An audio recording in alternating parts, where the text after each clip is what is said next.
Comment surmonter la peur du médecin? Le syndrome de la blouse blanche, ça vous dit quelque chose?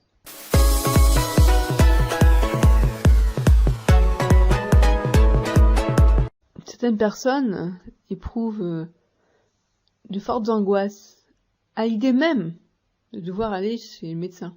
Est-ce dû à une première mauvaise expérience lorsqu'ils étaient enfants, avec par exemple la peur de l'aiguille, lorsqu'on va leur imposer un vaccin, ou bien la peur d'avoir mal, la peur de la douleur, ou encore la peur du diagnostic, savoir ce que le médecin va leur faire découvrir, va leur annoncer.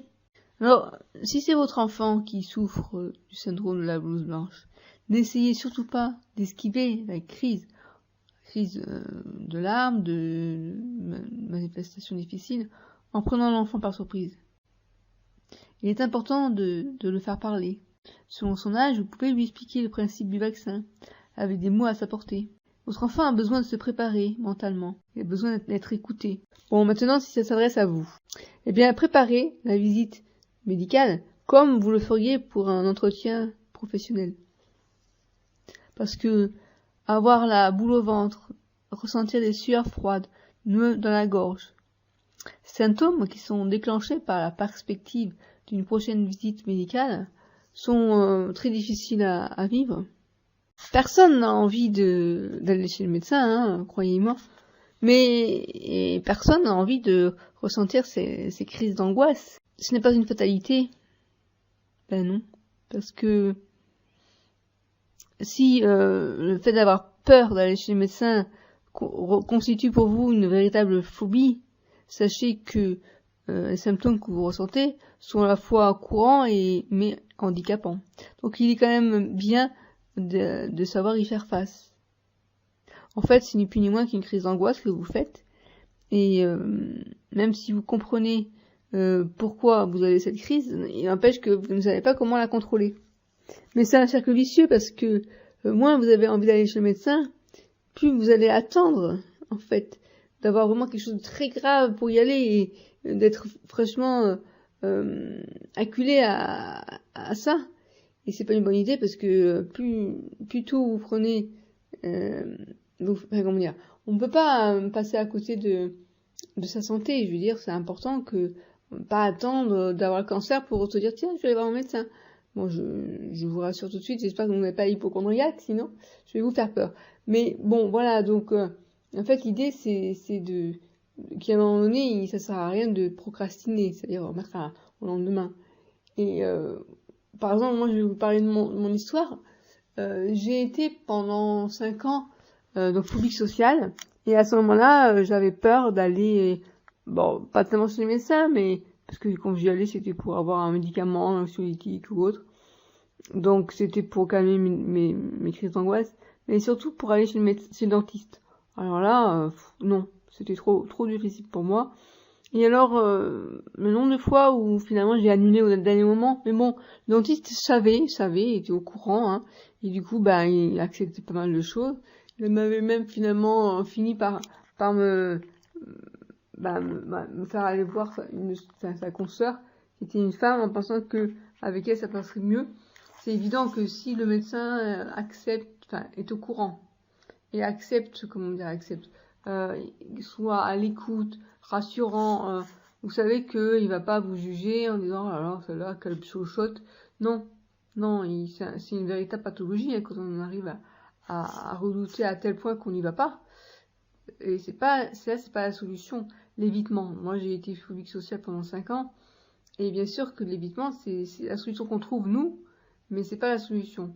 Moi, une solution que j'ai à vous proposer, c'est d'apprendre une certaine technique de relaxation, par exemple la sophrologie, vous mettre en condition, vous visualiser, vous voyez, et que finalement de visualiser que vous allez aller chez le médecin et d'imaginer que tout va bien se passer et arriver à gérer ces crises d'angoisse déjà même avant de les avoir, comment dire. Si vous visualisez que vous allez y aller, que tout va bien se passer, que au début bien sûr, la première fois, vous allez vous sentir mal, mais avec le temps, à force de de faire ces séances de sophrologie, vous allez apprendre à gérer votre angoisse. Et après, vous pouvez aller voir un psychologue aussi pour parler de ce que vous ressentez, mettre des mots sur les mots, MAUX. Bon,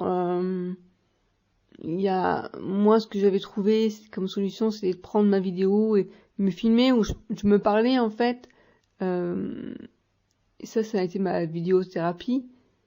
Voilà, il y a pas mal de solutions finalement, mais la solution d'évitement, c'est pas du tout la bonne. Parce que vous ne faites qu'aggraver, que fixer le problème. Plus vous allez faire ça, et au final, vous allez pas vous en sortir.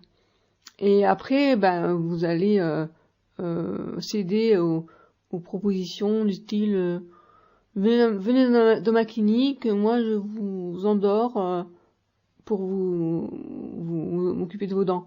Franchement, je trouve ça vraiment chaud, quoi, parce que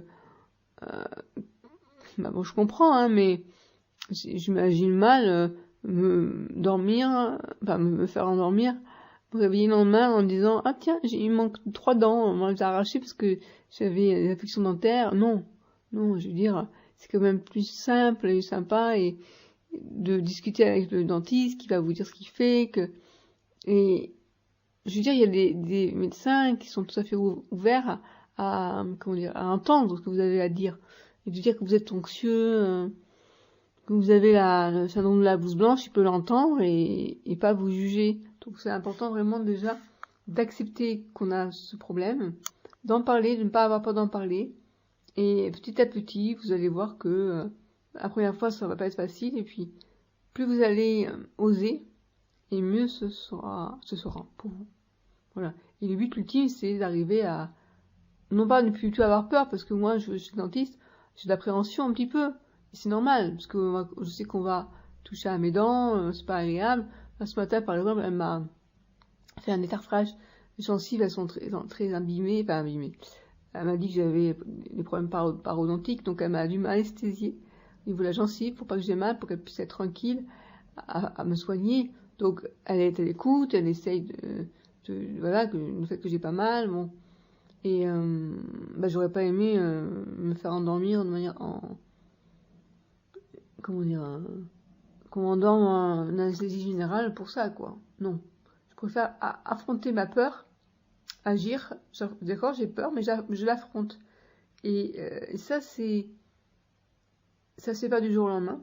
Hein, faut y aller de manière graduelle. Hein, je vous dis pas de vous jeter tête baissée dans votre peur, mais d'y aller progressivement, une étape après l'autre. Mais c'est possible. C'est possible de se guérir de la phobie du syndrome de la blouse blanche. C'est possible. Voilà. Je vous dis à bientôt sur mon blog et sur ma chaîne YouTube mieuxvivreavec.fr.